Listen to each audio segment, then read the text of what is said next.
habang andyan pa yung mga magulang natin, lagi natin silang isama sa mga pangarap natin. Kasi tayo yung unang pinapangarap nila.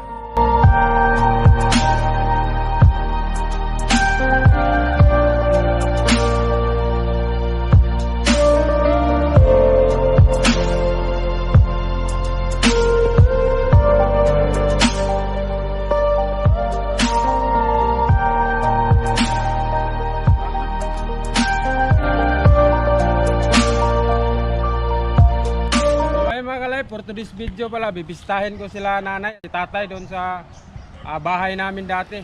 Bali kasi mga ka-life, yung bahay namin dati, yung tinitirhan nila nanay at saka tatay ko, andun yun sa kabilang bayan. Bago ako pumunta doon, dadaan muna ako sa bayan para bilhan ko sila ng bigas at saka mag-grocery din tayo kunti.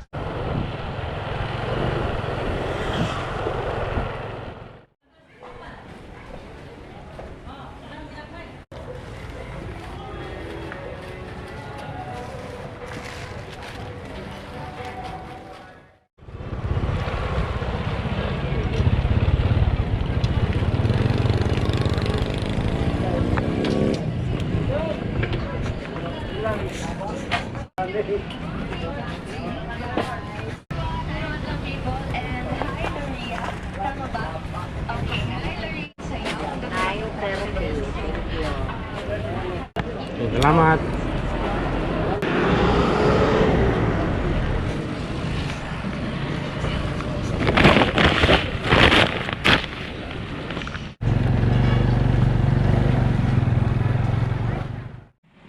So ayun mga kalip, nakabili na tayo ng bigas. Tapos na rin tayo nag-grocery. So ngayon papunta na ako doon sa bahay nila tatay at saka ni nanay. So samahan nyo ako kasi masaya to. Mahaba-habang lakaran to doon. Kasi yung bahay nila nanay at saka tatay andun sa gitna ng palayan. Mga 20 minutes andun na tayo. Sana hindi umulan o parang uulan pa.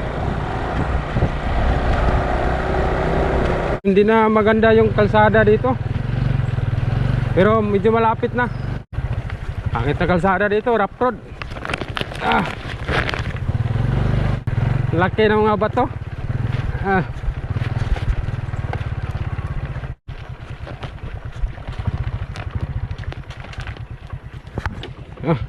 So ayun mga kalep, hanggang dito lang yung motor kasi wala nang kalsada yan dyan. So ito yung binili natin kanina sa bayan. Saka may grocery din, isang karton na maliit. Saka bumili na rin ako ng isda.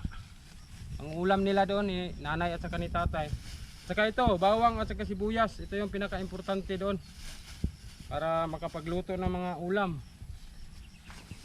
So ngayon papakita ko sa inyo kung saan banda yung bahay ng tatay ko. Yan. Kung nakikita nyo may isla doon, yan.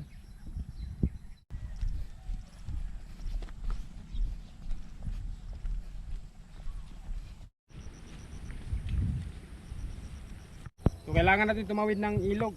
Dito may ilog dyan sa unahan. So ayun, tatawid tayo dito sa kanal. Wala pang hawakan. Mahirap to. Baka mahulog tayo dito. Lah. Ari.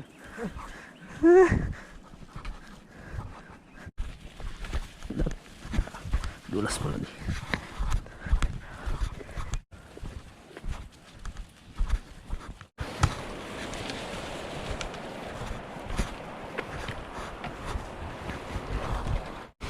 Pag bumaha kasi dito, naaanod yung mga tulay. So kailangan natin lumusog dito. Nako, mahirap pa naman to. Lah.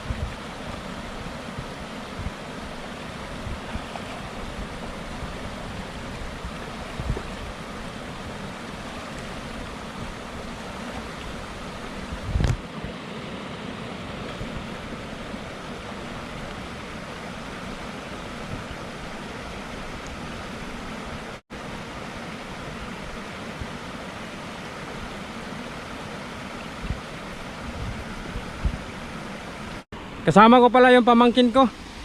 Siya yung may bit-bit sa ano, grocery, isang maliit na karton. Ganito kahirap dito mga kalay pag may baha, yung mga tulay ba naaanod dahil sa malakas na tubig.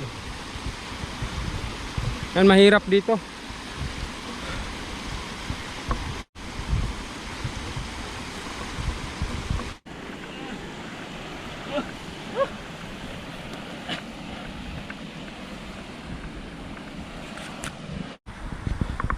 Yan, kasama ko, pamangkin ko.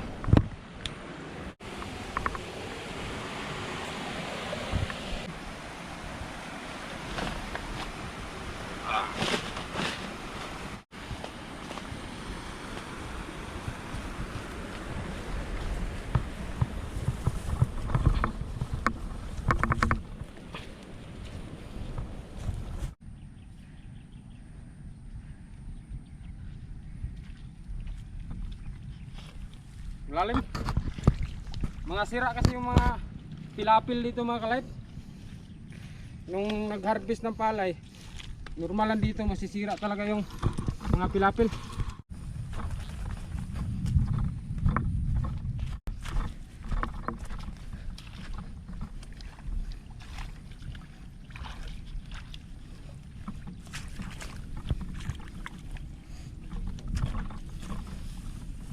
So ayun mga kalay, medyo malapit na tayo. Ayan, oh.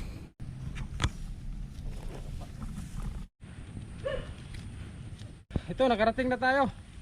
Bali mga kalab, doon tayo galing, oh. Yun. May mga puno doon. Ang hirap ng dinadaanan namin, yung mga pilapil sira. Sana andito wala tatay. Si nanay.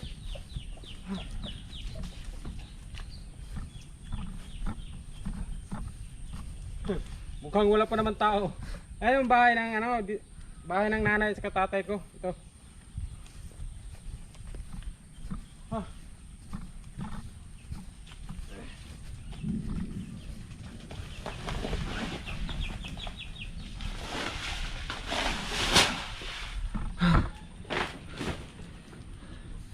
Ayo! Ayo! Wala kang tao. Ayo!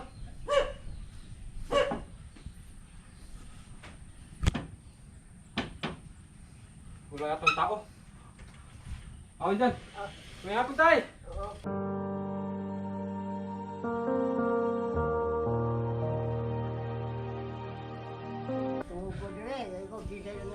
Natulog ka? Nanay, Wala ba dire, lakaw. Nakoy gipalit nga kuan, bugas para nimo. Salamat. Bugas. Nagdala ka o karigasan ako. To may binili akong grocery, kunti. May mga ano to, gatas, mga dilata, noodles. Salamat. Pinapawisan ako. Lakok ginaayanan niya. Oo. Ito. May mga noodles kasi alam niyo mga ka-life, dito sa amin talagang mahirap kasi malayo yung ano ba, malayo yung bayan dito kasi nasa gitna kami ng palayan. Kaya ito kailangan to ni tatay at saka ni nanay dito. Kahit pa paano, kung walang ibang ulam, mayroong maluluto, mga pizza, mga dilata. So may pang merienda din nila. May bumili din ako gatas.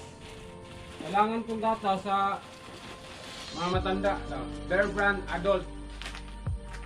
Ayan. Habang andyan pa yung mga magulang natin, lagi natin silang isama sa mga pangarap natin. Kasi tayo yung unang pinapangarap nila.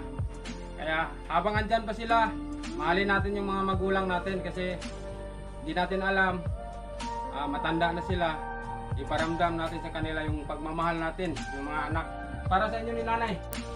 1, 2, 3, 4, 5, 6, 7, 8, 9, 10. Salamat anak. Salamat sa mga musire nga imong yatang ko dire. Magamit na ko dire. Pasalamat tayo kay Lord kasi galing yan sa kanya tayo. At saka sa mga followers natin na nanonood ng video, maraming salamat kasi kundi dahil sa inyo, hindi ako magkaroon ng pira, hindi ako makapagbigay ni tatay, at saka hindi ako bili ng bigas, at saka grocery. Dahil sa inyo yan, unang-una kay Lord, maraming salamat sa blessing. So ayun tay, magpasalamat tayo sa mga followers tayo. Yan, sabihin mo mga followers, maraming salamat. Salamat mga Followers, hirapan si tatay sa Tagalog mga ka-life ba? Kasi dito kasi sa amin, pure Bisaya kami. Ang atong isda, ikaw na si Ring. Grabe yung tuwa ni tatay, kaso nga lang wala si nanay, si tatay lang mag-isa dito. Pero alam niyo mga ka-life, nakikita ko sa mukha niya na sobrang tuwa siya kasi nabigyan natin siya ng grocery, nabilhan natin ng bigas at saka nabigyan na rin natin ng kunting pira.